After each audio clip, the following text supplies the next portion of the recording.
سفر مەکە سفر مەکە دڵم مەڵێ نەبینمەوە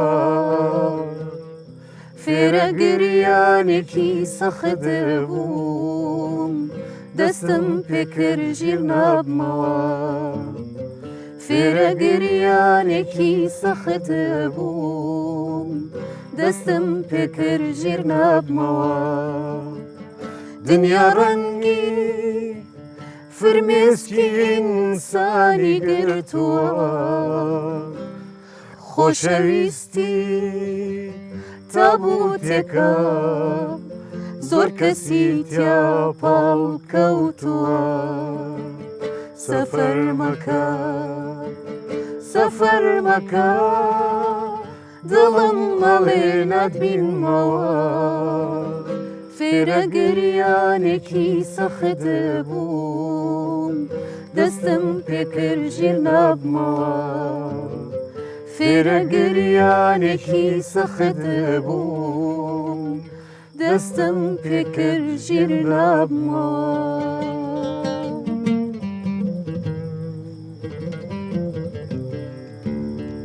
دەستخۆش کاک ئارامگیان ئازیزانی قەلەندەرخانە سڵاو خۆشحاڵین لە دیمانەی کینۆی قەلەندەرخانە لە شاشە جوانەکەی کوردستان 24 لەگەڵ هاوکارم کاک حەمیدبانی بە ئێوەی ئازیز شادەبینەوە ئەمڕۆ باس لە جوان نووسێکی شاری سلێمانی دەکەین ئەویش سەلاح محەممەدە بۆ باسکردن لە بەرهەمەکان و لە قەڵەمی ئەم شاعرە زۆر بەڕێز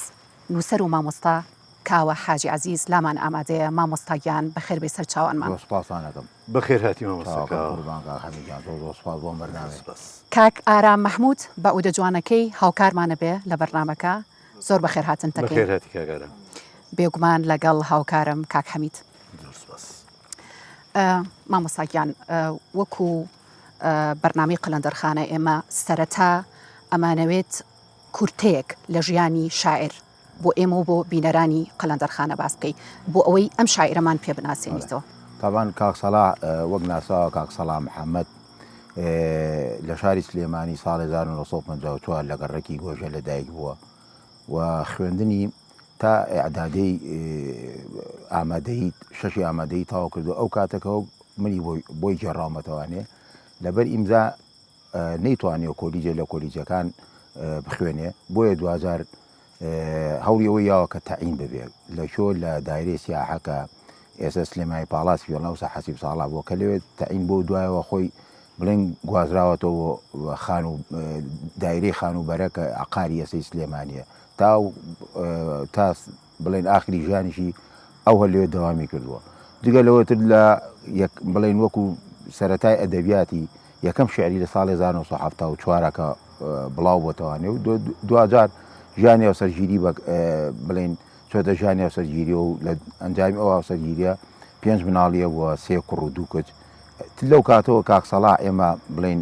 کە شعرەکانی لە گۆڤارەکانی ئەوسای ڕۆژنامە و گۆڤارەکانی بەغاوە و لێرە بڵاو بۆتەوانێ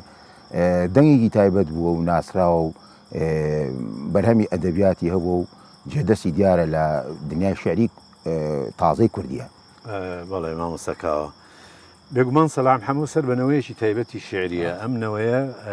کۆمەڵێک شاعری زۆری تیا بووە کە زۆربیان ناسراون کە داخلی ئەو نەوێن کە لە کۆتایی شەستەکان و سەرەتای هەفتاکانەوە دەستیان کردۆ بە نووسین و بە ئەدەبیات سەلاح محەممەد تایبەتمەندی چییە؟ جیاوازی چییە لەو نەوەی خۆی لە نووسینی ئەدەبیات و لە مۆرچی شعرەکانی ڕاستە خۆی کاک سەلاح بە شتێک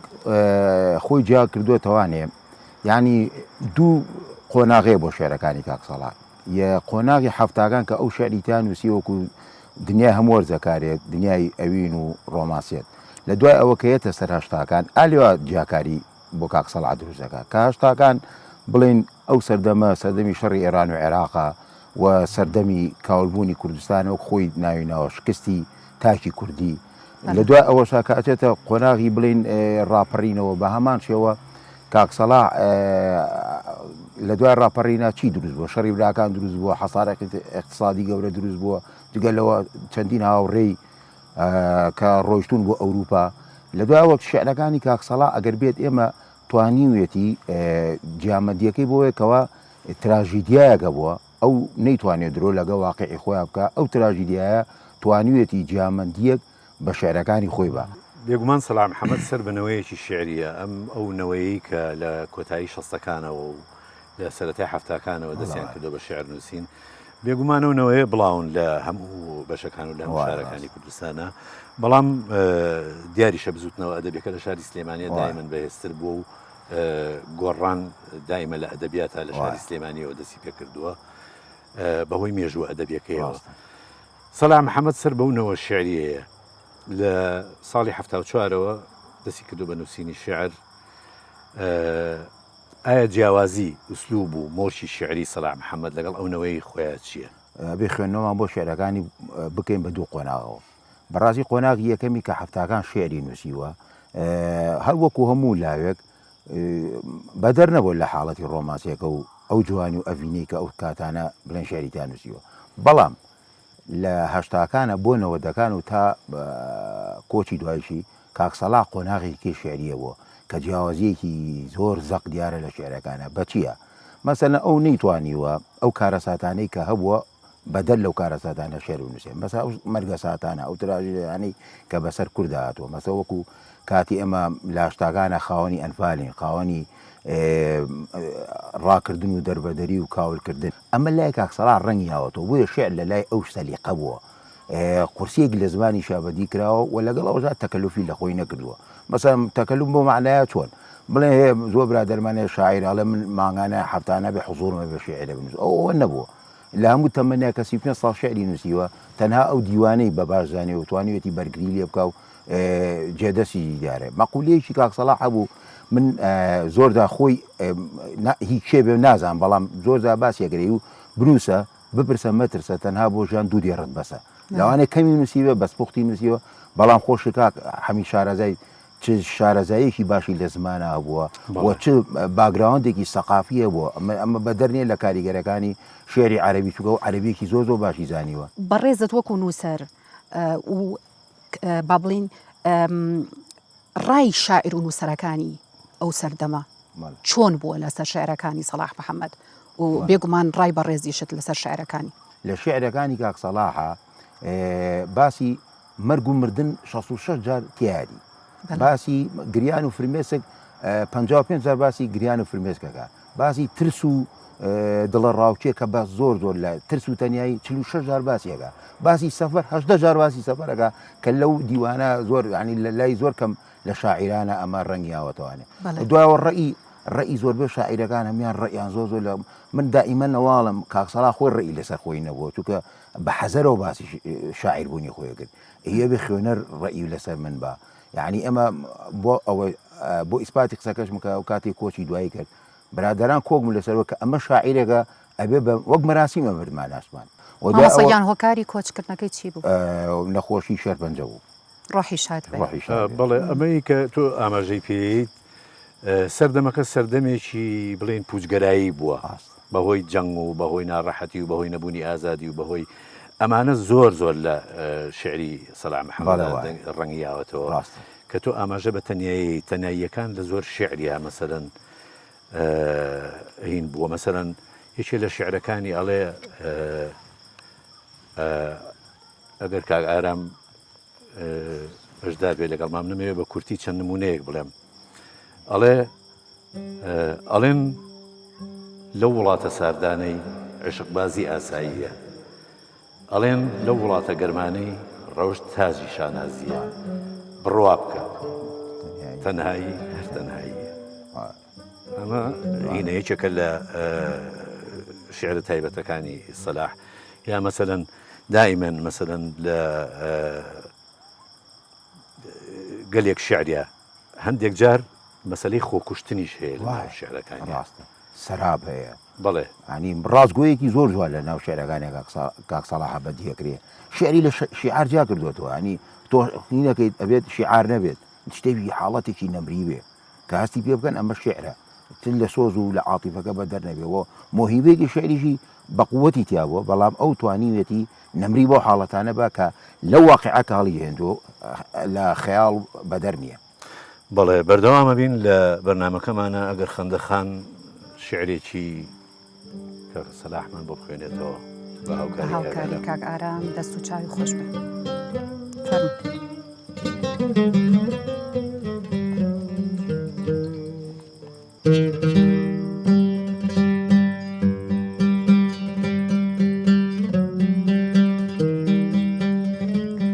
سەلاح محەممەد لە شعری دڵت بەجێ بێڵە و بڕۆ ئەفەرموێ دڵت بەجێ بێڵە و بڕۆ تینۆبی یان نانە خۆی دڵت بەجێ بێڵە و بڕۆ من پێویستیم بەو مشتە بچووکە گەرماییە و ڕقیشم لەو دارستانە خەمەماتە تاریکەیە شەوانە مات بێجریوە ئەڵێ چەندین ساڵە تووشە مەلیەکی تیا هەڵنەفڕیوە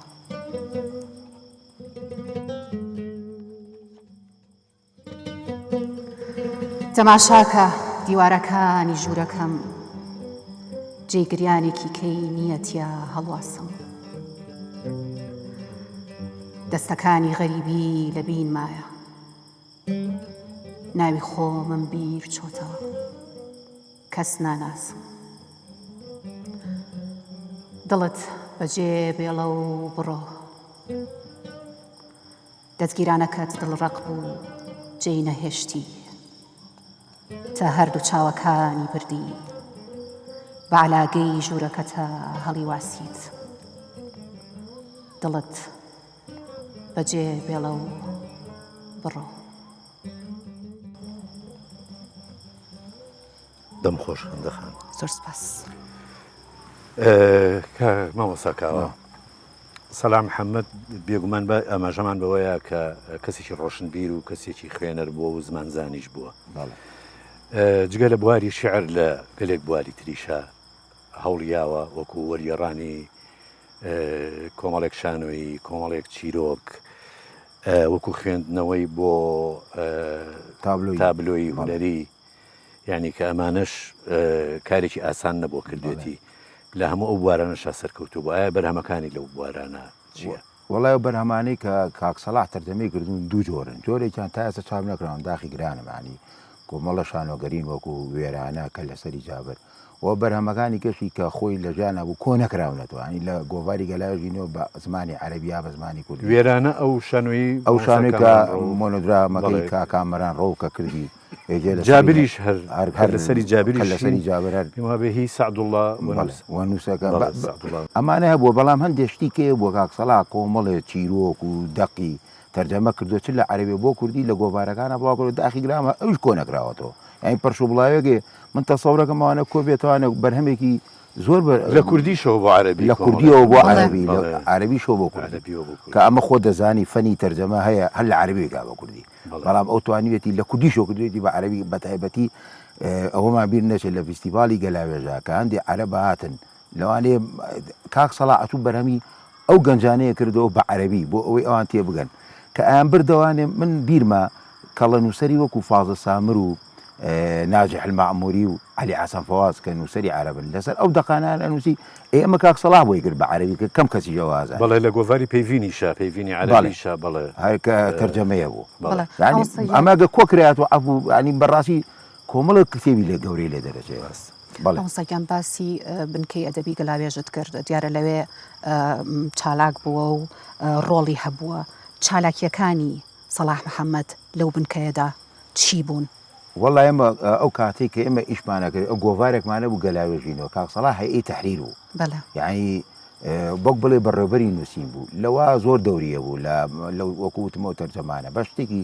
لا ئەو گۆڤارە دایانە مەسلەی خوێندنەوەی ئەو لەوحاتانە بیرمانەجێ کاک سەلاح ڕێژەوەی و لەو هەموو لەوحەیەک قەسیدەیەکە هەموو پێشەنگایەکی دیوانێکی شعریە ینی من پێم سێرە شاعر شێر بنووسی ئاگای لەمە نەبێت گوێ لە مۆسیقا نەگرێت ڕۆمان نەخوێنێتەوە ئەفلام نەبینێ ئای جاری وەبەوەی گەشتێ نەکە یان شاعر زمانێ نەزانێ ئەی چۆن نەبێ بە شاعر ینی بێ دەمانەی بزانێ ینی وەکو بڵێ ڕوکنی گەورەی بە شاعر بوون ینی زۆر زار ئەمە لە گۆڤاری گەلاوێژی نوێیان بەڕاستی دەورێکی باڵایە و لە فیستیڤاڵەکانە هەر دەورێکی بوو لە جێڕانی ئەو هینانە تایبەتانەی کە ئەکرا وەکو بڵێ کۆڕ و کۆڕە تایبەتەکان کە ئێمە سامانەکەی کاکسەڵا لە پشتی ئێمە زۆر هاوکارما بوو. اینجا بێت کاک منە حەز دەکەم لە زۆر شوێنی دەستگای سەقافیا ئیشی کردو وەک یەکێتی نووسەرانی کورد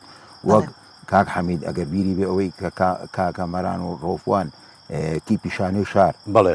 کە لەوێ ئیشی کردووە و لە یانەی قەڵەم هەر ئیشی کردووە یعنی ئەم شوێنانە یەکێتی نووسەرانی بەڵێ ئەندامی باڵا بوو بەخواستی ئەوان تەکلیفی لێکراوە ئێمە بۆ منگەی گەلای تەکلیفمان لێ کردووە کاتۆ دێ نەخۆی بڵێ با هەوڵی ئەوە با بێتە شوێنەکەەوە خۆی تەکلیفی لێ کردووە داخی گران ئەو نەخۆشیانە ئەجینا بەڕاستی بەهرەیەکی تایبەتی تیا بوو جگە لە بێدەنگەکەی کە تااقەتی معماعی نەبوو ئەی ئیشی خۆگە بڕۆ قەت بیرماتی قسەی هەر ئەو شعرێتی دڵت بەجێ بێڵەوە بڕۆ بەخوا قسانی ینی ئیشی خۆ بکە خۆ مەکەرە ماما شتێ بەجێ بێڵەوە بڕۆ بەڵێ مامۆستاگیان درێژە بە باسەکانمانەی دوای ئەوەی کاک ئارام و کاک حەمید شعرێکی ترمان پێشکەشەکەن.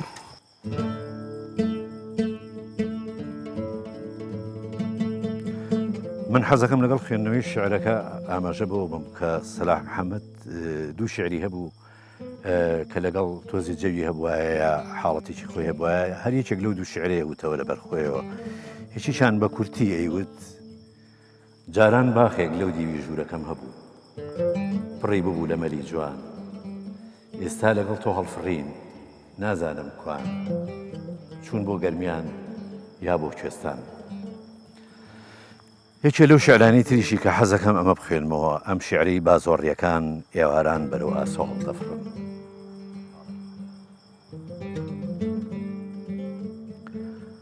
ئەم دنیاە زۆر تاریکە لە ترپەی پێی پشیلەکانی شەوە ترسم. ئەم دنیاە زۆر تاریکە چونکە پیاوی تیاگری و من هەواڵی مەرگەساتی تیا پرسم. کۆرپەی دڵم لە مەمکەکانی شەو بکەنەوە ئەو دەخەنچێ و دراوسەکانی بێئاگان ئەو دەمرێ و دایکیشم نووسووە ژوورەکەشم لە بێئاگاییدا مردووە خۆشەویستەکەی جارانیش بەردەگرێتە پەنجەرەکەم یادگارەکان هاڕاکەن من لە داخە سەمایەکی بێئاگایی بۆ بوونەکەم چاوەڕێی ڕۆژانێکی ترم کەچی دەبمە مۆمەکانی بەردەمم من بۆ خۆشەویستی دەریاشم بەڵام بۆ خەم وا هەستەکەم هێشتا کەمم ڕووبار و ئاسمان و دەریاکان ڕەنگیان ڕەنگی چاوەکانی کچەکە من چی جوانیە خەمێکی چیایی بڵند و باڵای ژێر ئەگریجەی تەمەن. دەمخۆش کاک حەمیدیان دەست و پەنجەت خۆش بێ کاک ئارامگیان مامۆستاگیان ئەم شعرەی کە کاک حەمید بۆی خوێنینەوە لێرەوە بۆمان دەرەکەوێت کە سەلاح محەممەد ژیانێکی زۆر تراژیدە و قورسی هەبووە ئەمەوێت کاریگەری سروشتی ژیانی خۆی لەسەر شعرەکانی بزانم. وڵی خۆی هەموو شاعیرەکە ئەو بڵێن کە شعری نووسیوە کاریگەری ئەو ژیانی خۆی هەر بەسەریەوە هەبووە بەڵام ئەو زیاتر خوێندنەوەشی بۆ دەور و پشت و بۆ ئەو ژینگیکە لە وڵاتەکەیەتیاژی حتمما بەدەر نییە چووکە شاعیر ئەگەر ڕازگۆ بێ ئەوەی کە لە ناوێ ئەژید ئەوە ئەنووسێتەوانێ کە لە واقعی کایەتی ئەو واقع تاڵە هەی بووە ینی لە بەتایبەتی لە کاتی نەوەدەکانە بەڵام هی کۆمەلگاکەی زیاتر بەلاوەمە بەزوە کۆمەلگاکەش بەدەر نەبووە لەوەمی ئەو نەهامەتیانی کە ڕووی کردوێتەوە میلەتەکەمان ئەو نەیتوانیەوە خۆی لێ قوتارکە ینی زۆر جارێک خەڵکانێگەن ئەو جارێک باسی هەندێک شاعیرمانەکە ئەمانە ئەم شعرە ڕۆمانسیانیان لە شۆ بۆ نووسرێت ینی ئێستا ماوەنەوە شاعرانە من کەیان بینمەوە قسەی کاک سەلاح بیرەکەوێتەوە هی چون ئەمانە مەسەرەن ئەم هەموو نەهامەتیە گریانی مناڵ ئەمانی نەجوڵان ئەی وەڵای ڕاستیەکە بەڵێ مامۆستاکاوە سەلاح محەممەد شاعیرێکی تەواو بوو شاعیرێکی بڵێن ئەبستراکت مجەڕەت بوو واو شاعیرێکی لیریشی نەبوو بەڵام هەندێک نەغمە ئەکەوتە ناو هەندێک شعرەوە هەندێک جاریش هەندێک شعری ئەنووسی کە شعرەکانی ئەمریکا باس بدایەت هاوتمان برای هونەرمەند سەلام حەمادی کردێتی بە گۆرانی سەفەرمەکە هەروەها شعری ئەم ئێوارەیە زۆر هانا ئەم ئێوارەیە ئێوارەیە زۆر ساردە لەگەڵ شعری هانا کە عوسمان عەلی وچێتی و گەلێ شعری تریشی کراوە بە گۆرانی بەڵام حەزەکەم باسی ئەو شعرە بکەی کە ویستێتی بیا بە مەرزەی فەریقی و بەڵام وابزانم بەڵێ ئەمە یاوێتی شعرەکە ئەو شعرەکە چۆن کاک ناسر و مەرزێ خانم هاتن بۆ بنکەی گەلاوێ کۆمەڵە شاعیر دانیشتێکی تایبەت بوو هەر بۆ سەردانێکی ژاتون تر ئەوان بابەتێکیان باس کردیان بۆ ئێمارەوێ بگەڕێنەوە کە بمانەوە گۆرانیەک ئامادەکەین بگەڕێنەوە سەر من بیرمە کاک ناسر وێ بگەڕێنەوە بۆ هەردی و هێمن وێدی بوتی سێهەکە تی بۆ ئێمە تێناگەین ئێمە نەمانتوانێ و شێرانیەوە بکەین بە گۆرانیان ئێوە ئامادەیتان نەبووە شعرێکی وامان پێشکەش بکەن وتی ئێمە حەزەکەین لەم جیلە شعرێکمان پێشکەش بکەن هی شعرێ بێت هینێکی لیرکی تیا بێت بتوانین ئاوازێکی بۆدانی کە لەو کاتانە بوو ئەم بڵێن تەکنۆلۆژیاوە ئازا و ناتبووە چالاک نەبوو وتی ئەم ئەگەر شتێکی ژێبێ بە دەستمانەگار لە سوید ناسراوین ئەو کاتە کاک سەڵاح ئەو شعرێک کە لە عیشق پڕیتەوە بەڕاستی ئامادە کرد برادێکا و وتی منەی بم بۆ سوید کە لە عیشق پەڕیتەوە چی منی بیستیتەوەزانی چەند جارێک ئەمە وای جارێکی تر دەست بۆ بەخت نەگریت بەڵێ ئەترەوە بوو زۆری پێخۆش بوو کە برا بۆ مەرزێ خانم بڵێن باوەیەکی پێچوو ئەو کوڕاتەوە نێوتی مەرزێ خانم بینیوە کە ئاوازێکی بۆ داناوە بەس زارەکی نەچۆتە حاڵەتی پراوی توێتی با عملیاتێکم بێ بیکەم و منە و شعرا ئیشاڵڵا ئاوازی بۆ دارێن لە دوای ئەوە تر ماوەیەکی پێچوو ئەو هەواڵەی جەرگ بڕەکە هاتە ئاراوە تەمەکات سەڵات زیاتر بۆ ئەوە ناکە شعرەکەی من ئێستا بیرمە و لەحزەی کە ئەو هەواڵەمان پێگەی کەوا شعرەکەی بە گۆرانی ئاهەنگی ژێڕا و شەو برادەرانی داوت کرد لە دوایەوە کە ئەو هەواڵە هاتەوە باوەیەکی کە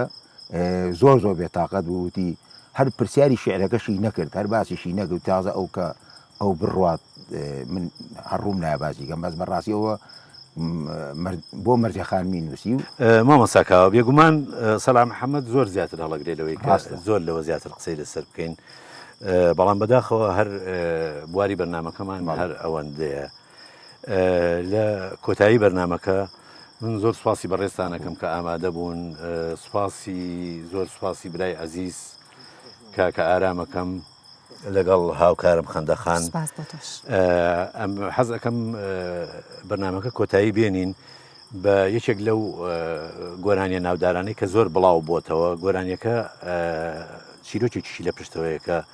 شعری سەلام محەممەدە ئەم ئێوارەیە زۆر ساردە شاربوونی بەفری کردووە حەزەکەم ئاماژەش بۆ بەم شاربوونی بەفری کردووە بەڵام لە دیوانەکەشی هەر بەو هەڵەیە چاپکراوە نەک شاربوونی بەفری گرتووە ئەمە ئاوازی ئازاد مححمود مستەفاایە کە شاعیر بوو ئەویش شاعیر و نووسەر و ڕۆژنامە نووس بوو لەگەڵ ئەوەی دەنگێکی خۆشی هەبوو ئاوازدانەریش بوو گۆرانیشی هەبوو گۆرانی تۆمارکراویشی هەبوو ئەم ئاوازەی بەڕێکەوت لەگەڵ سەلام محەممەدا بەرەو بەغا ئەچن لەناو پاسەکە ئەم ئاوازەدا ئەنێت هەرو کاتە لە ڕادیۆی بەغا تۆماریەکات ئەم گۆرانی حەزەکەم ئاماژە بۆ بم کە هونەرمەندی خوالێ خۆش بوو حەمەقتوش کردێتی بە گۆرانی خۆشەویستانی کوردستان 24 هیوای کاتێکی خۆشتان بۆ خوازیین و هەر شاد و کامەران بن.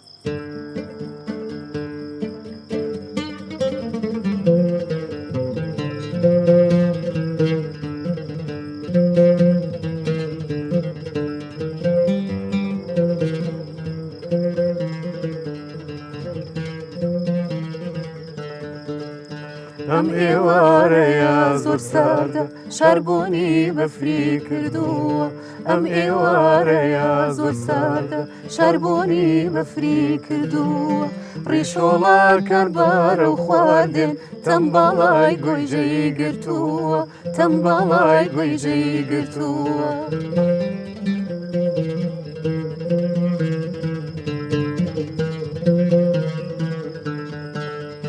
مەگەڕێ بێرە ژووراوە دەرگاکەم بە زۆر بشکێنە مەگەڕێ بێرە ژووراوە دەرگاکەم بە زۆر بشکێنە دەستت بخەناو سنگماوە دڵەکەمدا بگیرسێنە دڵەکەمدا بگیرسێنە ئەم ئێوارەیە زۆر ساردە شەربوونی بەفری کردووە ئەم ئێوارەیە زۆر ساردە شەربوونی بەفری کردووە ڕیشۆڵەکان بارە و خواردێن تەمبەڵای گۆیژەی گرتووە تەمبەڵای گۆیژەی گرتووە